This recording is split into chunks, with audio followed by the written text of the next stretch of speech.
Welcome to the Creative Play and Podcast Network. Join us as we share our favorite RPGs, one-shot games, tabletop games, reviews, and convention panels. Sit back and enjoy the show.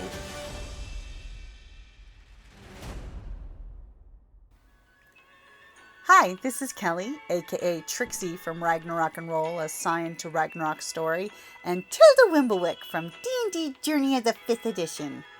First off, I would just like to say thank you to everyone for listening to our varied adventures, as well as for rating us on iTunes and RPGpodcast.com. If you haven't rated us yet, we would greatly appreciate it if you could. And if you're looking for more ways to support our efforts, we are now on Patreon, a great site where you can help us continue making more podcasts, as well as some special surprises for our patrons. If you can, please look us up at www.patreon.com/cppn. Every little bit helps. And again, thank you for listening. Hey guys, Jim here. And Kelly. Welcome back to the Creative Play and Podcast Network's run of RPGaDay 2023, where we talk about RPGs in a positive way and tabletop role-playing games in general for each day in the month of August. And make sure that you blog, vlog, and social media your posts with hashtag RPGaDay 2023 so we can all find each other's cool stuff. And I will totally say that when I did a search this morning for RPGaDay 2023, it came up with like 1,009 hits. So Right. I think people are actually going around and sharing their RPGaDay, which is great. And of course, make sure you're sharing people's stuff when you see something cool. So for August the 15th, we've got favorite con module or one shot. I already know which one I'm picking. Well, for me, it's a toss. What was the name of that one game that we did where we were sort of writing our own TV show? Oh, the Primetime Adventures. Yeah. That one, which was a lot of fun. I mean, especially when you have a team that really jives together. You come up with the concept, you come up with the story, and you have to work in between each other, and no one person gets a spotlight, and everyone gets, because you have this number system of that you can call and pull on, and you wind up making like this crazy story that could possibly be a TV show or something, and it's just a lot of fun. Mm-hmm. And I had a blast with it. That one was fun, but you know what I think I'm gonna go with? What's that? World of Dew. Oh, yeah. We got to play World of Dew at RingCon one time with the creator, and it's sort of like a Japanese noir. And I remember I was the madam, and it's D6s.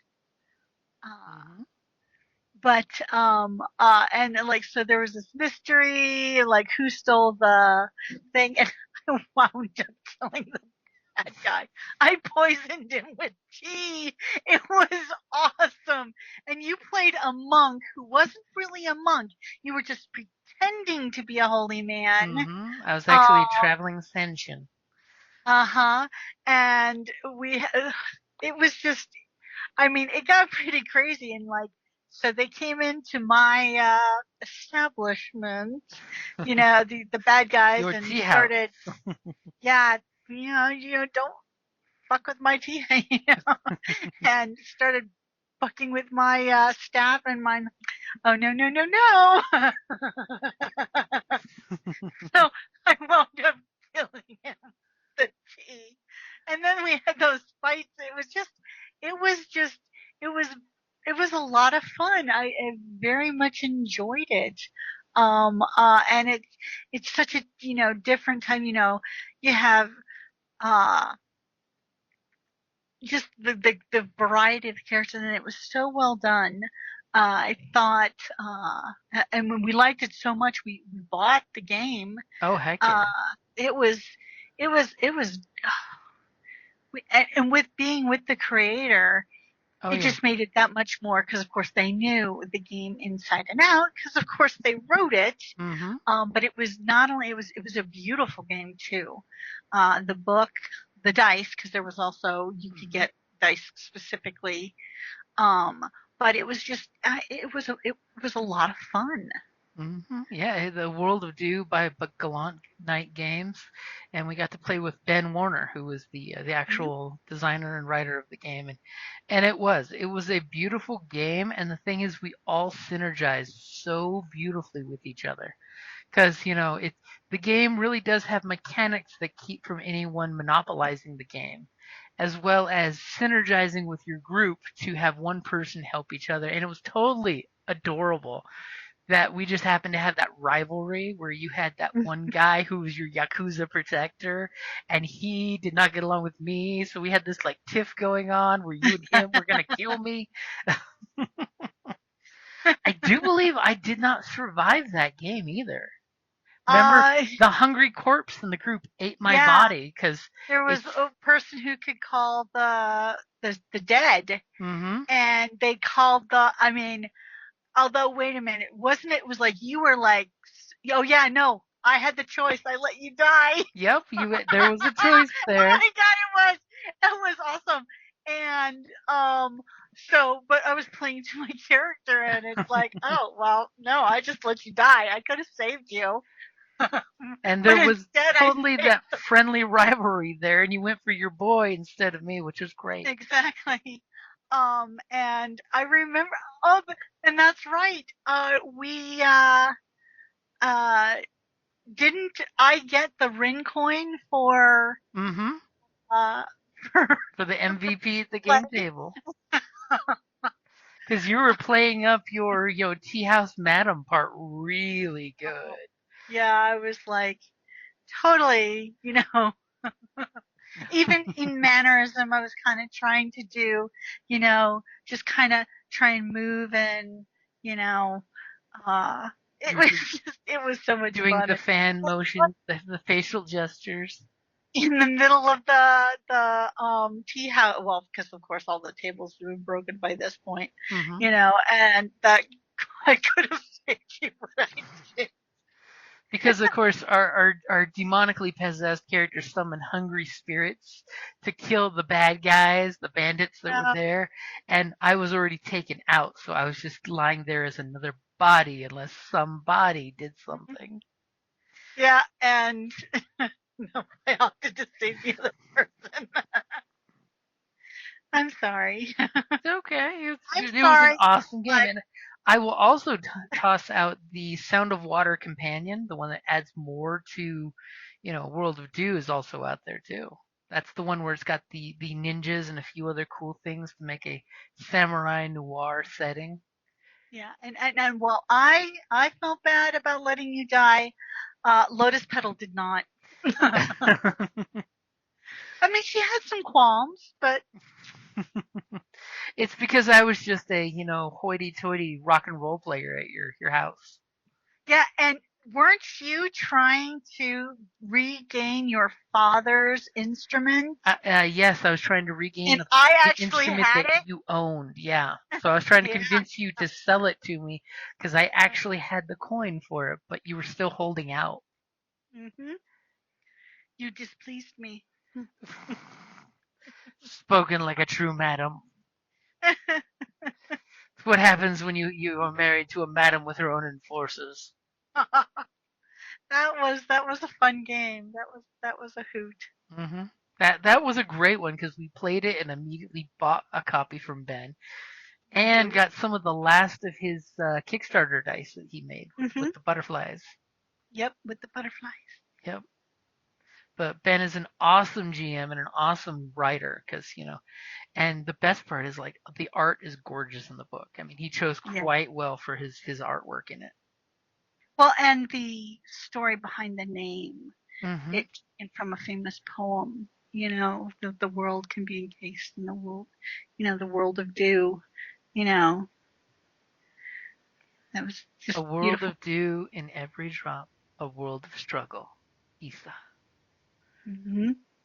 Not that I totally don't have Drive-Thru RPG up with By the way, if you want to pick up a PDF copy, it's only $20 to get both World of Dew and the second booster for it, The Sound of Water, which is not bad at all. No, I haven't played the Sound of Water stuff, but we should do that one again sometime. That was a ridiculously fun one. Yeah. How about you? I gave technically 2. You did. You gave some good ones. But I settled on the World of Dew. What would you say?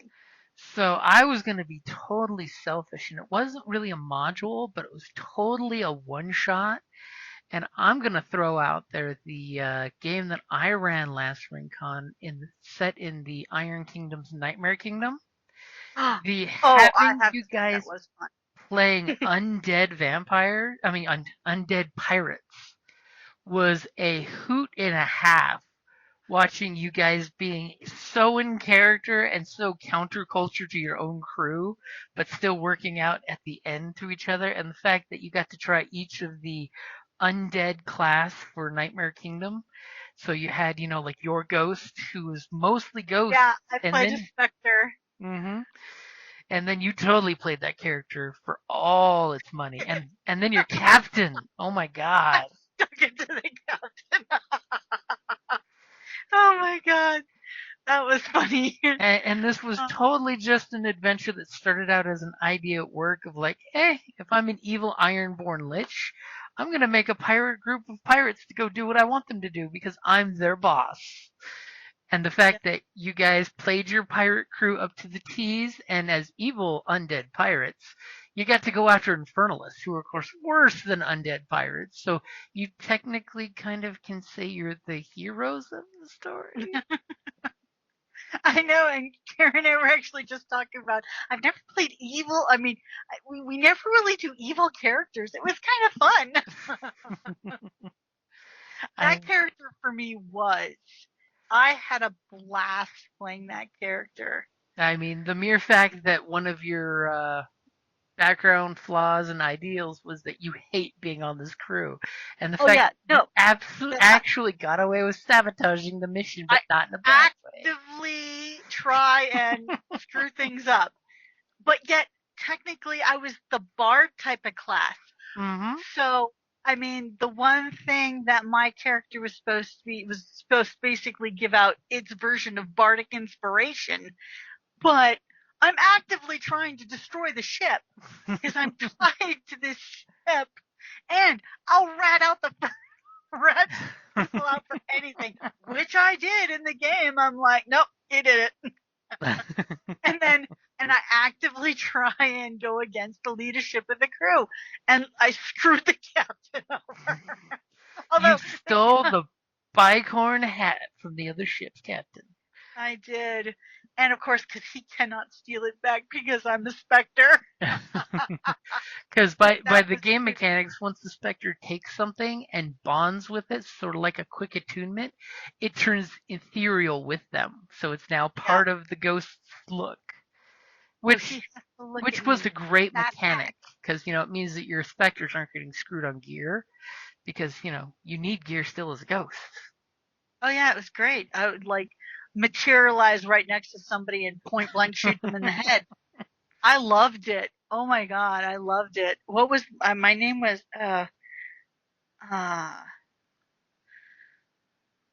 something sailor. You went for something like ominous and descriptive rather than a name. Yeah.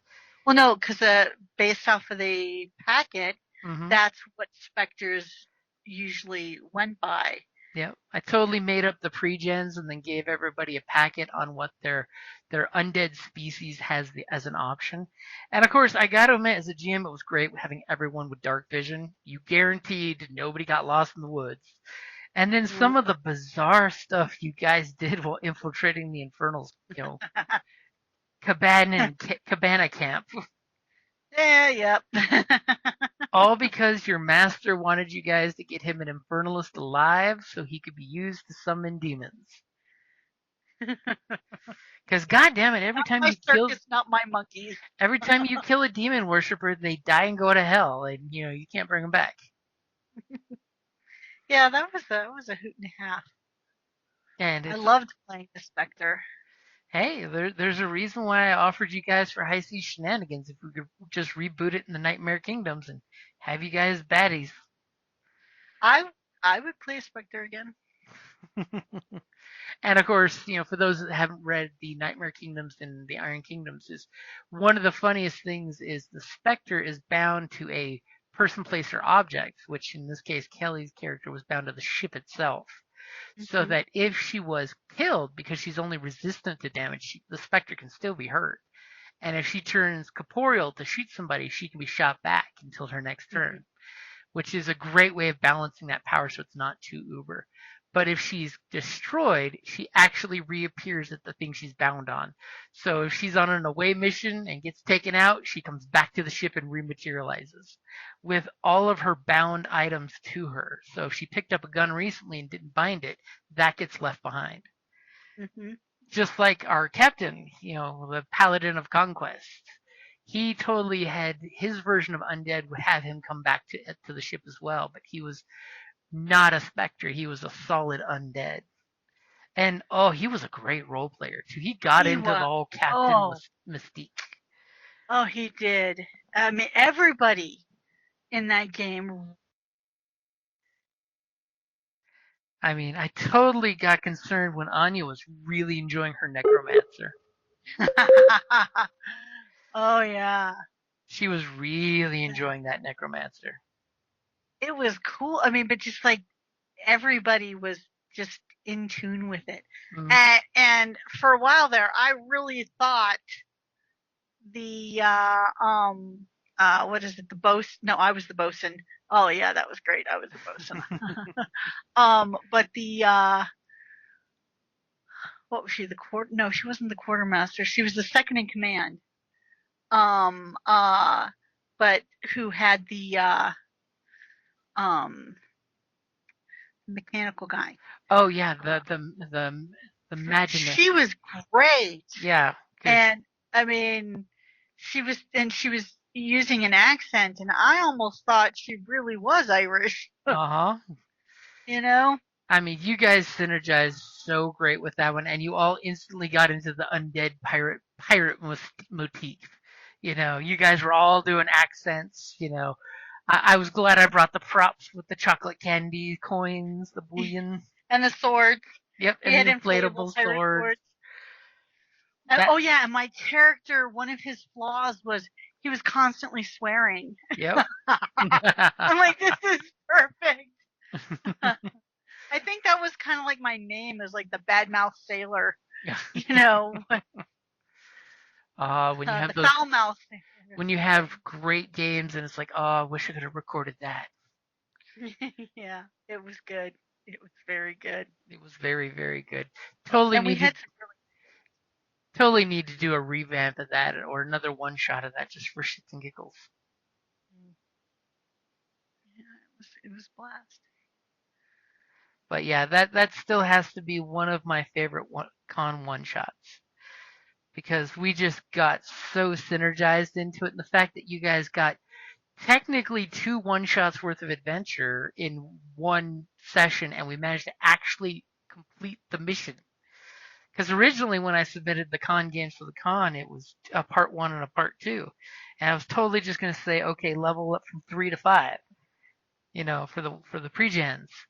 But thankfully, the con had so many games scheduled that they couldn't fit in another game, which was awesome. And I'm just like, I can't do anything after hours, for an impromptu game. But that I will totally make this 2-session campaign into a 1 session. It just means we get by all the filler stuff, which you totally did when you guys piloted away from that one ship you saw. And the other one you decided to turn around and fight now rather than fight later. Yeah, we're like, okay, screw you. We're gonna take you down. And that was, of course, a great chance for me to show Steamjacks in play. Hmm. And the fact that our captain and our crew totally murdered that captain and his steamjacks coming out of the hole of the ship by just getting over there quick and shooting them while they're in a hole. Such a good game. It was fun. Yep. So I think that definitely covers, not all of the great con modules and one-shots we've done, but definitely one of our favorite and most recent ones. Alrighty, guys. Thank you for listening, and we will be back tomorrow for the game we wish we owned. That's gonna be a hard one. There's so many RPGs out there. I'm just saying. Oh, I know the one. Oh, you do? Mm-hmm. Alrighty, guys. Thank you for listening. Have a great day. Bye. Thank you for listening to the Creative Play-In Podcast Network. If you enjoyed our show, please check out D&D Journey of the 5th Edition and Ragnarok Enroll a Scion Hero to Ragnarok Story. Also, check out our Patreon page for more content and behind-the-scenes things, as well as joining us for a one-shot game or two.